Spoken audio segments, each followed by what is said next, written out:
Welcome back. Today, we're going to talk about parenting. Yeah. This is interesting because a lot of you who are in our Lifehack tribe know that we have been really evolving and iterating our parenting journey. And a lot of you have been asking, Demir, Carey, why don't you put out a course on parenting? Nobody better than you to put out a course on parenting. And the answer is simple. Because we haven't perfected it yet. And even we don't want to be teaching things that we don't feel like we're good at. Yeah. I mean, I don't want to overstate it one way or the other. We certainly are not the world's worst parents, and we're aware of that. Right. But I think when we do a course on something is when we really feel like there's something that we have absolutely cracked the code on and we want to share it with people. And I'll be totally candid. This has been a rough ride. I mean, the first child, I think harder than the second. I think it was the first that really created the most, sort of opened up the most gaps in our understanding, our alignments, our visioning. I don't want to paint a negative picture here, but I also just want to be really, the point honest, of this podcast is to really pull back the curtain and give the real assessment. And so, for the pre-kids period for me and Carey was very blissful. Right. We finished each other's sentences. We're completely aligned on our visioning. It really felt like no problems. We were reading each other's mind, high speed internet connection between our brains. That's not to say everything was perfect, but just really, really clicked. And a lot of that got disrupted when we had our first kid. Yeah. And so that was almost 4 years ago now. So our oldest daughter is almost 4. And then that was really a difficult couple of years, I would say, because we were both new to parenting. So we relied heavily on outside resources. We took a lot of different courses, and we read some books, and we hired various communication coaches. And so we were doing a lot of work to just be let's figure out this puzzle, because it's definitely the hardest thing we've ever done. For sure. I mean, I would say easily 3 to 4 times as hard as building our business. But true to the topic of today, I actually had a big realization. It's not the kids that are hard. Yeah. What really became hard is that we weren't synced. Exactly. We function so much better as a couple when we're on the same page. I feel strongly, and I feel it to this day, that there's nothing that we can't do when we're synced. Yeah. But the smallest pea underneath our pillow will disrupt us if we're not synced. Right. Meaning, we can trip over even the smallest hazard when we're not synced. And we're so sensitive to that, I think, because we're in productivity. And so we understand how systems work, and we know how it's supposed to feel when it's working correctly. And then when it doesn't, we're like, oh, something is not right here. But then for the longest time, we couldn't quite figure it out. And we were making improvements. We're making a lot of improvements all the time. There's a lot of effort. Yeah. I told you over the summer, I was just like, Demir, we are not in sync on parenting. We just need to get back on the same page and figure this out. And because I think now we had the mindsets, and that's what we learned from these different courses and, experts and whatever. But what they weren't giving us were the actual tactics. Yeah. And so I was like, okay, I'm not getting the tactics. So let me do what I think is intuitive to me, which is we need to create a Google document. Yes. The answer for Carey and Demir, let's open a Google Doc. It's the beginning of every great thing we've ever done. Exactly. Let's open a Google Doc. But we're not even joking right now. Yeah, that's totally real.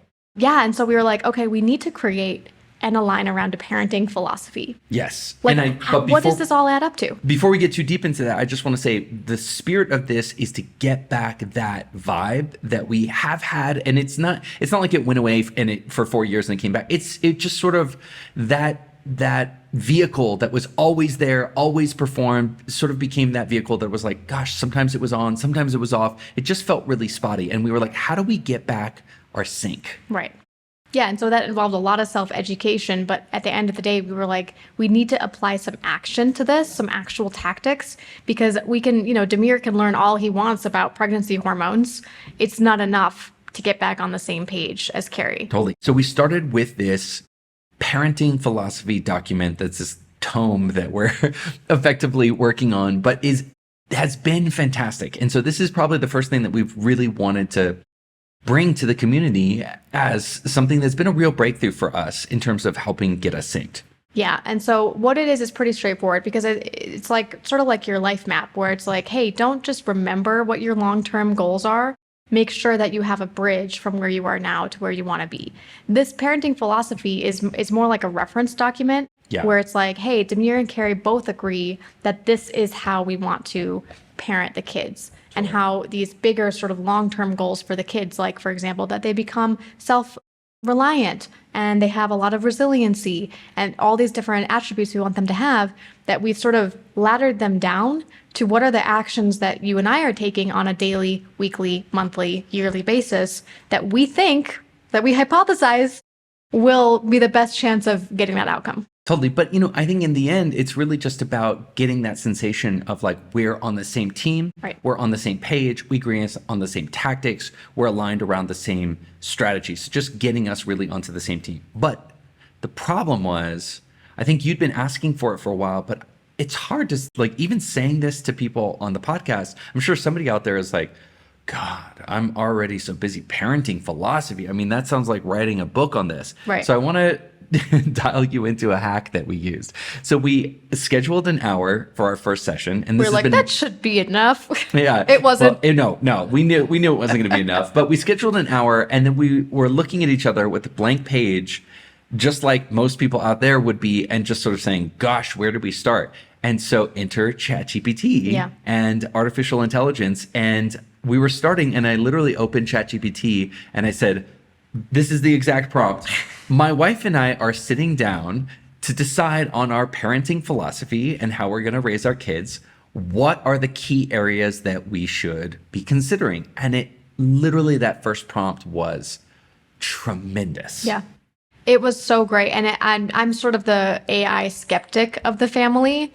And so I was like, oh, it's going to spit out some generic thing. But I was reading over it and I was like, oh yeah, these are actually all the major categories, plus about 20 that I hadn't even considered that definitely need to be part of our parenting philosophy. So it was really great because now I feel like we have this sort of comprehensive list that we're still working on filling out. There's a lot of conversations that are happening around each every single bullet Demir and I are going through carefully and fleshing out and making it our own.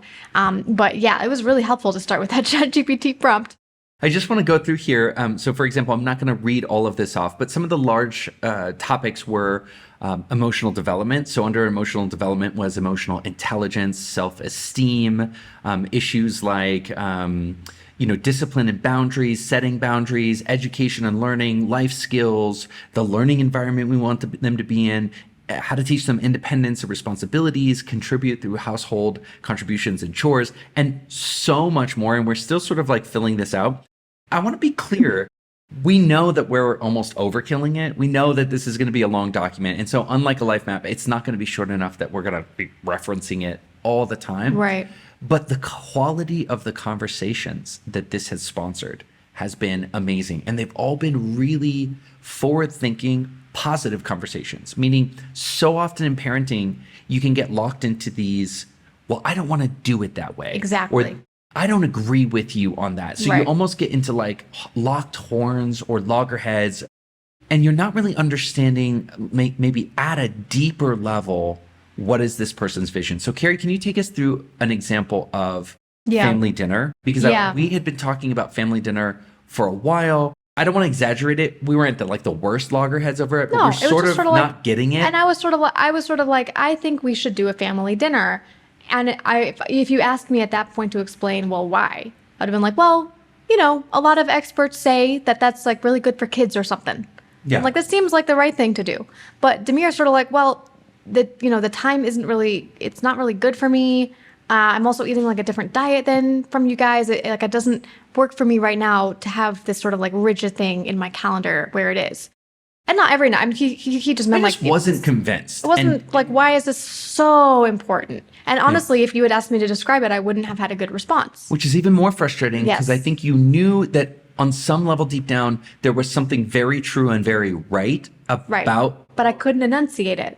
Yes. And so when we did this document, which was the part that really brought it out was the family traditions part. Exactly. It was like, what are the family traditions that you want to have? And there's annual traditions, there's monthly traditions. One of the things we want to start doing is for example, taking each of our kids on a solo trip together. every year. That'd be more like an annual tradition. Yeah. But then when we rolled that down to like weekly and then daily, we were like, well, family dinner would actually be such a great tradition to establish because it gives us that point of contact with the kids even as they grow older. If they don't get used to it now, if we don't form that habit now, it's going to be a lot harder to then like spring that on them when they're older and they're not used to it. It'll feel artificial. Yeah, and it'll feel like what you're trying to like look down my shoulder or something. And it seemed like just the easiest, most bang for your buck daily family tradition. The point being is that once we started having a conversation that sounded a lot like, what do we want the traditions for our girls to be?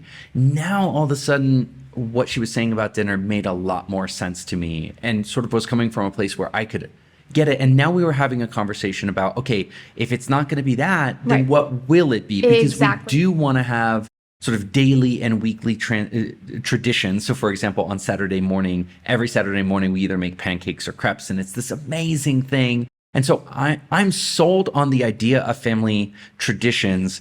I wasn't yet sold on the dinner, the vision that Carey had about dinners. But once we had this really productive conversation around family traditions, now I got it. Now I sort of understood the framework that Carey was coming from. So I wanted to just emphasize that it's less about the document that we're creating. Yeah. It's a reference document. It's a tool. It's there. We'll probably go back and look at it. It will be something that if we start to diverge, we can come back to and say, hey, look, we did agree to this. Do we want to renegotiate it? But we did sort of say this is how we were going to do it.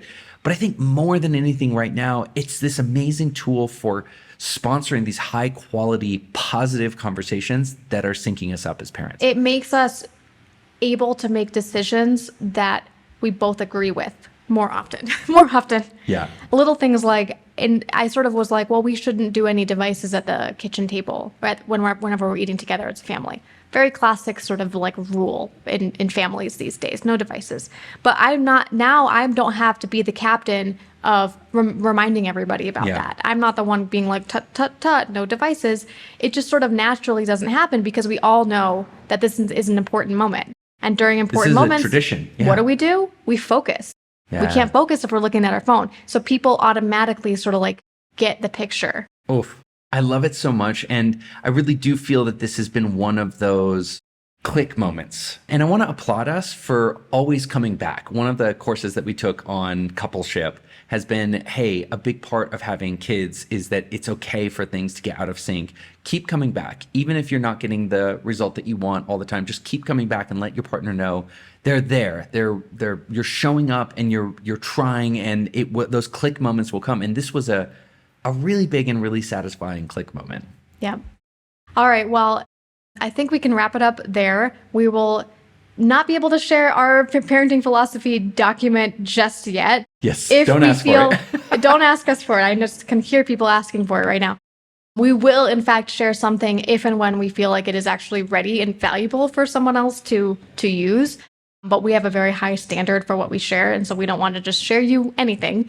Let us work it for a while, and then we'll figure out the best way to share. The other thing I'll say before we close on that is that I also think that when you give somebody a finished document, what they don't see is the process that you went through to get there. Right. And they don't recognize, I think often when we have a document, we almost look at it and say, the value is in the document. That's so true, yeah. And in this case, I actually don't think the value is in the document at all. Right. I think the document is simply a relic of a process that we went through. And all of the value is in the process and the conversations that we had. And it's really hard when you to explain that. So I think by giving people a document, we would almost be emphasizing the end product when it's really not at all. Yeah, that's a good point. Yeah, that's a really, really good point. Awesome. Well, good luck in all of your parenting journeys, and we will see you in our next podcast.